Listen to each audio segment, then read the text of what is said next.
नायनांगोन आंनि फिसाखौ मोजां लाबोनो हानांगोन बेमाराव भुगिनानै दं खाथिनिफ्राय हांसो खालायनानै लाबोनो रायजो राजाफ्रा थाइसे थाइनै मदद हरनांगोन अननानै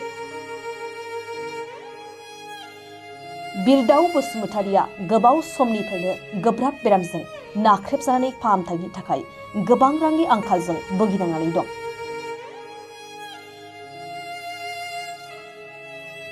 दुखुथिया गोरिब नखरा रायजो राजाफोरनियाव राङारि अनसुंथाइ बिदों।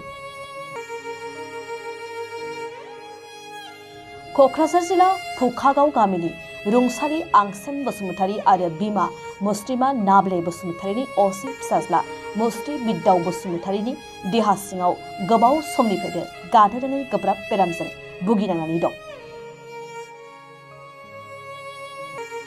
नखरनिफ्राय फोरमायनाय बादिब्ला बिरदाव बसुमतारीया गोब्राब जाथारनायलाय थांनाय 31 डिसेम्बर 2024 इं खालारखालि क'क्राझारनि बेसरगावआव थानाय मेडिकेल कलेज हस्पिटालाव फाहामथाय होनो थाखाय थिसननाय जादोंमोन। नाथाय डक्टरा हानाय नङा होननायलाय बरपेटा जिल्लानि Fakhruddin Ahmed medical college and हस्पिटालाव फाहामथाय होनो थाखाय थिसननाय जायो आरो गोबां रांनि आंखालनि गेजेरजों फाहामथाय होगासिनो दं।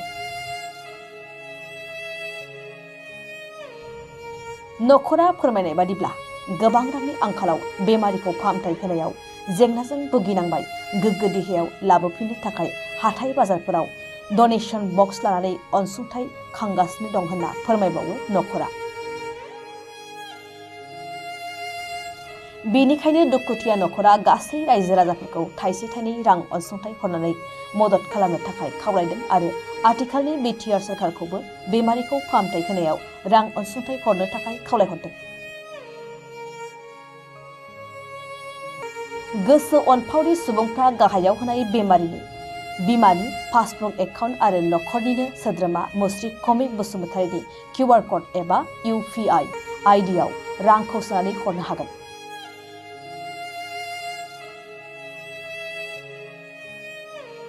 लोगोसे 6000860348 मबाइल नम्बरनि गेजेरजों नखरनि सुबुंफोरनाव खौरां लाहरनो हागोन। एकाउन्ट नम्बरा जाबाय हल्डार नेम श्रीमती नाबले बसुमतारी एकाउन्ट नं 358899364003 IFSC क'ड SBIN 00054000।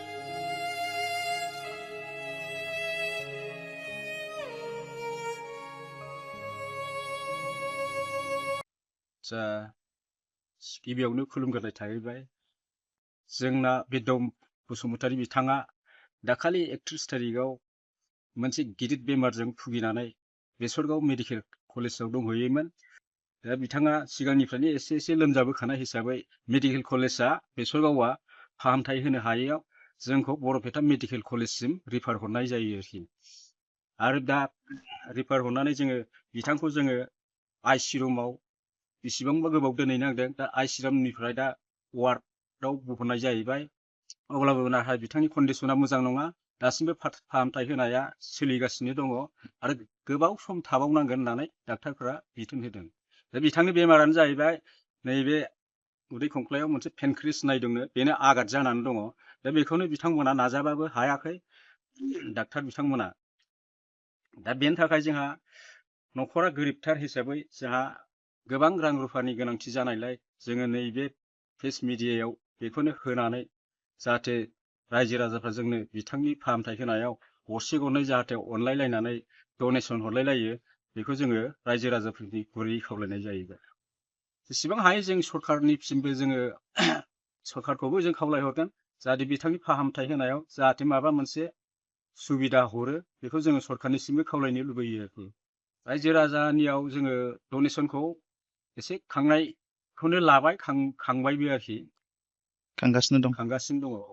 जोङो रायजो राजाफोरनिफ्राय जा हायो जेसेबांनाखि गाव हेफाजाब होनो हायो बेखौ जाहाथे हेफाजाब होलायलायोबा जोंनि गोसोआबो गोजोनगौ आरो जोङो रायजो राजाफोरखौबो जों खावलायनो अननानै। खुलुमबाय रायजो राजाफोर, आंनि फिसा हौवानि थाखाय एसे अनसुंथाइ हरनांगोन बिटिआर सरकाराबो। बयबो नायनांगोन आंनि फिसाखौ मोजां लाबोनो हानांगोन बेमाराव भुगिनानै दं खाथिनिफ्राय हांसो खालायनानै लाबोनो रायजो राजाफ्रा थाइसे थाइनै मदद हरनांगोन अननानै।